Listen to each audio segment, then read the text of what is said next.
Hello friends. So today we will study the fourth lesson of grammar part, primary auxiliaries, प्राथमिक सहायक क्रियाएं. तो देख लेते हैं इनका क्या है. First of all we have to see the definition of auxiliary. Verb makes a proper tense by helping of main verb is called auxiliary or helping verb. ऐसी क्रियाएं जो मुख्य क्रिया की सहायता करके एक टेंस का निर्माण करती हैं उन्हें कहा जाता है ऑक्सिलरी वर्ब. कुछ इसके बारे में देख लेते हैं कि ऑक्सिलरी और हेल्पिंग. जैसे हमने एक वर्ब लिया आर, ठीक है, आर है, ये मेन वर्ब और हेल्पिंग वर्ब दोनों की तरह कार्य कर सकता है. ठीक, it can be used as a helping verb and as a main verb. It will be helping verb if it helps any other main verb to form a sentence or to form a tense. इस are helping verb तभी होगा जब ये किसी दूसरे क्रिया की सहायता करता हो. देखिए इसका नाम ही पड़ा है ऑक्सिलरी और हेल्पिंग. इसका मतलब ये जहाँ यूज हो रहा है ये किसी दूसरे मेन वर्ब की सहायता कर रहा होगा तभी हेल्पिंग वर्ब होगा. जैसे अभी एग्जांपल देख लेते हैं, यहाँ पर मैं एक्सप्लेन कर दूंगा कि हेल्पिंग वर्ब और मेन वर्ब कैसे यूज होता है. ठीक है, तो एक आर हो गया, ऐसे सब हैं. So we have to read the three types of auxiliary verb. These are first be form, is, am, are, was, were, etc. आगे भी होते हैं, been होता है, having been होता है, बहुत सारे होते हैं. Second group have, तीन है इसमें, has, have and had. Third group do, does, did. ये सब आप ऑलरेडी टेंस के फॉर्म में, टेंस के चैप्टर में आप लोग पढ़ चुके हैं, आप लोग जानते हैं. अब इसके यूज देख लेते हैं. Use of be, is, am, are and was, were. First for making continuous tense. Tense में आप लोग इसका यूज कर चुके हैं, तो ये काफी सिंपल है. मैं एक एग्रीमेंट की बात कर लेता हूँ. सब्जेक्ट है वर्ब एग्रीमेंट की, सब्जेक्ट और वर्ब में एग्रीमेंट होना चाहिए. आपको एक स्ट्रक्चर याद होगा, मैंने पिछले कुछ वीडियोस में मैंने आपको बता रखा है.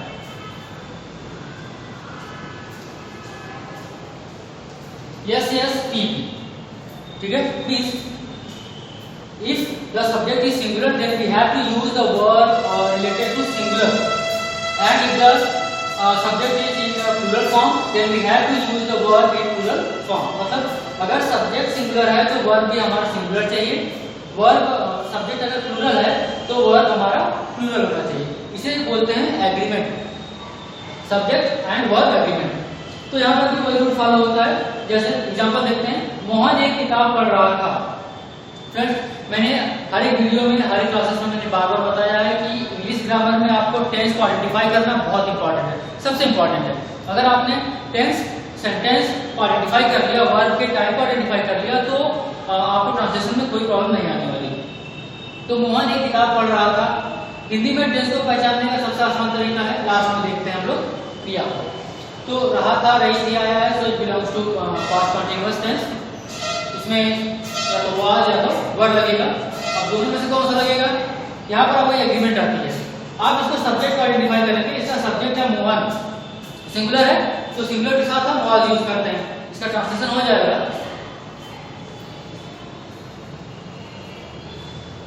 मोहन वाज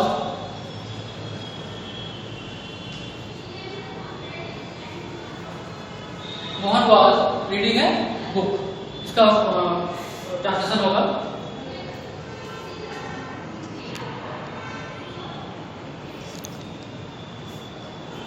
ठीक है. अब आपको देखिएगा, तो Mohan was reading a book.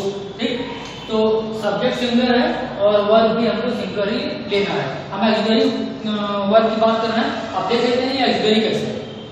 देखिए, आपसे ये क्वेश्चन पूछा जा सकता है कि इसमें कितने वर्ब यूज किए गए. देखिए इसमें दो वर्ब यूज किया गया, एक तो वर्ब और एक है रीड. मींस आईडी फॉर्म लगा के रीडिंग बनाया हमने. अब ये हो गया मेन वर्ब और ये हो गया हेल्पिंग वर्ब या ऑक्सिलरी वर्ब. वाज का ऑक्सिलरी वर्ब इसीलिए बोल रहे हैं क्योंकि ये रीड की सहायता कर रहा है एक टेंस बनाने में. कौन सा टेंस? Past continuous. देखिए अगर हम यहाँ वाज न लगाएं तो हम यहाँ आईएनजी यूज नहीं कर सकते हैं, गलत हो जाएगा, सेंटेंस गलत हो जाएगा अकॉर्डिंग टू टेंस. तो ये इसे ऑक्सिलरी वर्ब इसीलिए बोलते हैं.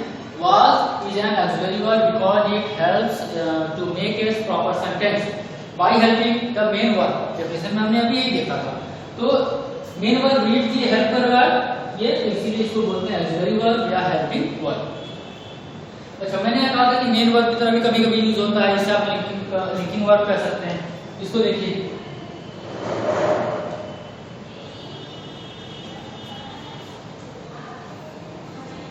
Mohan was a boy,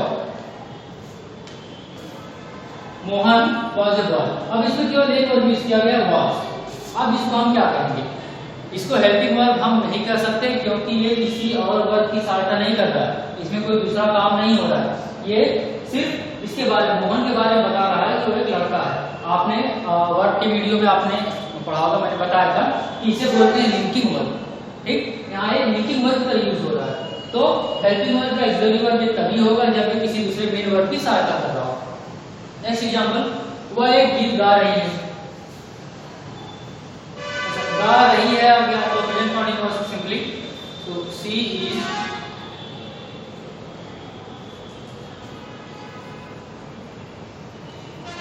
singing a song. She is here is helping verb or auxiliary verb because it helps the main verb sing to form the present continuous tense. मैं एक उपन्यास पढ़ रहा हूँ, तो I am reading a novel। I के साथ am use होता है, आप जानते हैं। और I am read वर्ड को, read मेन वर्ड को हेल्प कर रहा है टेंस बनाने में, इसलिए इसको बोलेंगे auxiliary verb।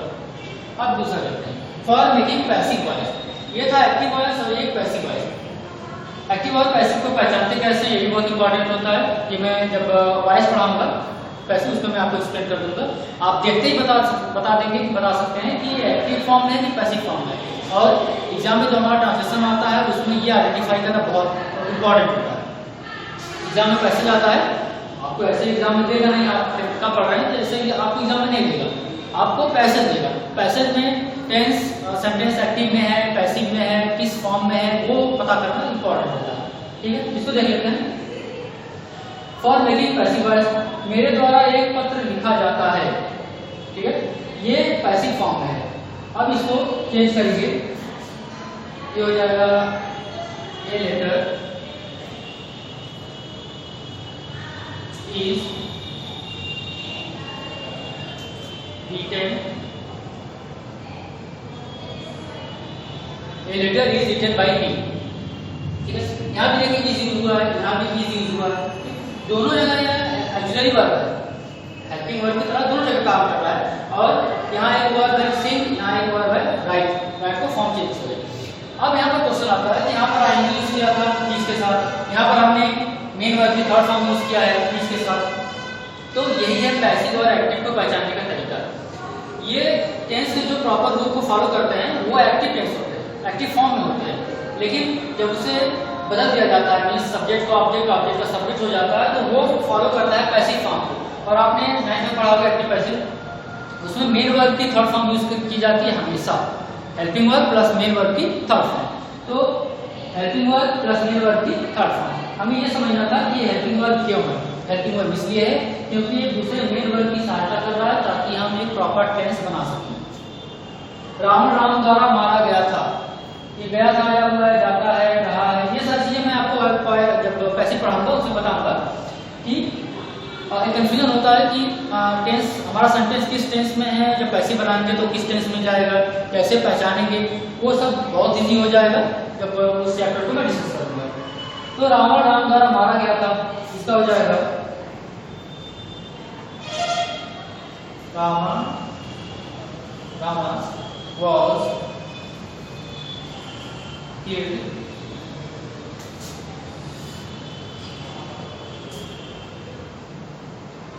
Ravana was killed by Ram। ठीक है, अब यहाँ was किया गया, यूज किया गया, killed यूज किया गया। यहाँ was यूज किया गया था, हमने ready यूज किया था, लेकिन यहाँ थर्ड फॉर्म यूज किया गया क्योंकि ये पैसिव फॉर्म है, बट ये काम कर रहा है एज ऑक्सिलरी वर्ब, क्योंकि ये इस वर्ब की, मेन वर्ब की सहायता कर रहा है, उसके द्वारा कार्य किया जा रहा है। तो verb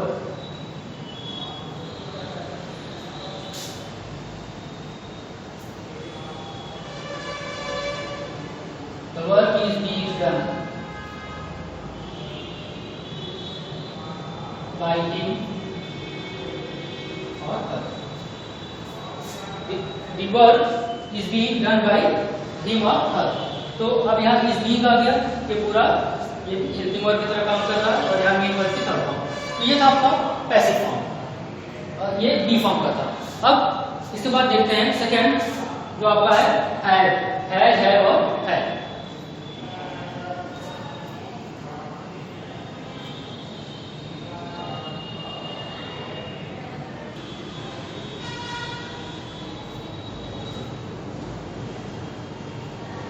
Okay, so now second group use of have.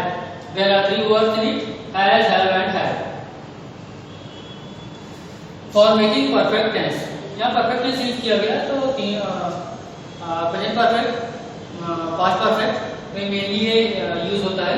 Future perfect में भी यूज होता है लेकिन उसमें केवल हैव यूज होता है। ठीक है, तो प्रेजेंट परफेक्ट का देख लेते हैं। उन्होंने चोर को पकड़ लिया था। ये आ ए ई के बाद था थे थिया था, तो इससे आप समझ सकते हैं कि ये पास्ट परफेक्ट टेंस से बिलोंग कर रहा है। ठीक है, इसमें हमको हैव यूज करना है। सब्जेक्ट और वर्ब एग्रीमेंट की बात कर रहा था तो पास्ट परफेक्ट टेंस में ऐसा कुछ नहीं है। एक ही हेल्पिंग वर्ब होता है हैड, वो सिंगुलर सब्जेक्ट और प्लूरल सब्जेक्ट दोनों के लिए यूज होता है। इसका हो जाएगा उन्होंने चोर को पकड़ लिया था। They had caught the thief. They had caught the thief. Had use किया गया मेन वर्ब की थर्ड फॉर्म। टेंस पढ़े होंगे आप तो आप जानते होंगे कि हैड, हैव और हैड ये हमेशा अपने साथ तीनों अपने साथ मेन वर्ब की थर्ड फॉर्म लेते हैं ऑलवेज। तो हैड का जो हम प्रॉब्लम पे डिस्कस कर रहे हैं कि इसको एक्सिलरी हम क्यों कहें। देखिए क्वेश्चन में पूछा जाता है कि had, have, am, are, was, were, do, does जितने भी हैं उसको हम हेल्पिंग वर्ब क्यों कहें। हेल्पिंग वर्ब इसलिए कहेंगे क्योंकि ये एक दूसरे वर्ब कैच, जिसे थर्ड फॉर्म है पार्ट, कैच की सहायता कर रहा है जिससे कि इसे पास्ट परफेक्ट टेंस में चेंज किया जा सके। तो हेल्पिंग वर्ब है मेन वर्ब की थर्ड फॉर्म। वह यहाँ से जा चुका है, ये लास्ट में चुका है, चुकी आ गया है, so it belongs to present perfect tense. इसका हो जाएगा he has gone from here. He has gone from here. वो यहाँ से जा चुका है। Helping verb and main verb. हम लोगों ने कपड़े धो लिए हैं। We have washed the clothes. We have washed the clothes. तो यहाँ हैव यूज हुआ था, यहाँ पर हैव यूज हुआ है। Same thing present perfect tense में दो हेल्पिंग वर्ब है, हैज और हैव। तो यहाँ पर subject agreement, subject verb agreement apply हो जाएगा। Singular subject, singular verb, plural subject, plural verb. तो ये था आपका एक्टिव फॉर्म। अब देख लेते हैं इसका पैसिव फॉर्म। यह तुम्हारे द्वारा किया गया है, इसका होगा this has been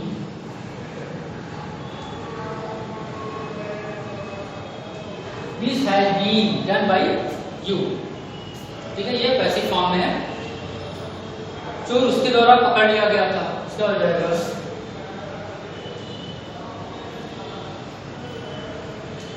the thief had been caught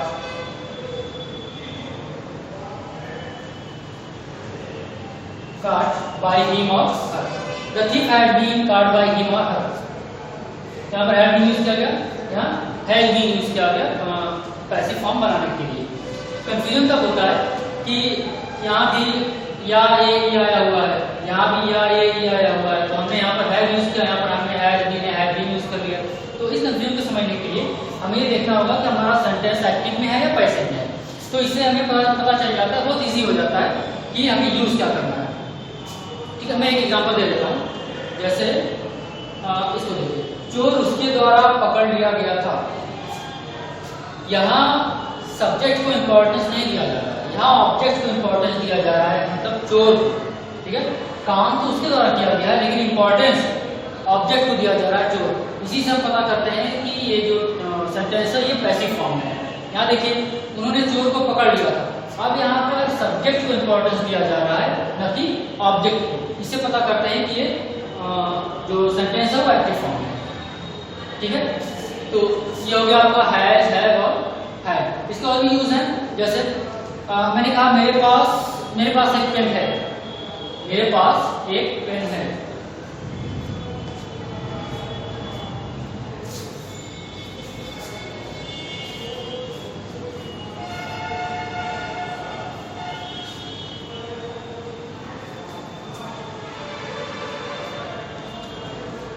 मेरे पास एक पेन है।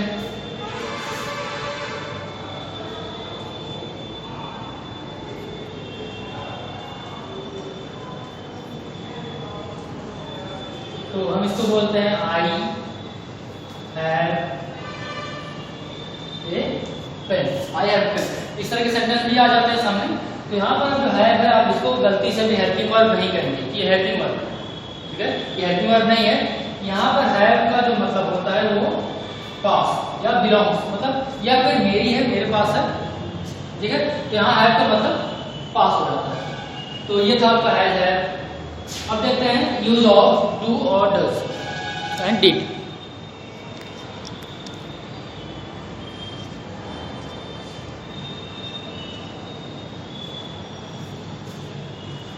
डू, डज, डिड ये डू ग्रुप में है। For making present indefinite tense दो में होता है, present indefinite and past indefinite. इसका यूज पास्ट बनाने में भी होता है। ठीक, वो सड़क पर नहीं दौड़ता है। टेंस में आप जानते हैं कि ता है कि है आ गया तो प्रेजेंट इंडेफिनिट टेंस, तो वह सड़क पर नहीं दौड़ता है। He doesn't run on the road, he doesn't run on the road। फिर से वहां पर does यूज किया गया, इसको हेल्पिंग वर्ब क्यों कहेंगे? because it helps the main verb to form the tense of present indefinite tense। क्या वो नहीं तैरा, आ ये आया है सिर्फ, तो ये हो जाएगा past indefinite tense. Present perfect और पास्ट इंडेफिनिट में एक बहुत छोटा सा डिफरेंस होता है कि आ ये के बाद अगर है ये सब नहीं आता तो पास्ट इंडेफिनिट, अगर आ जाता है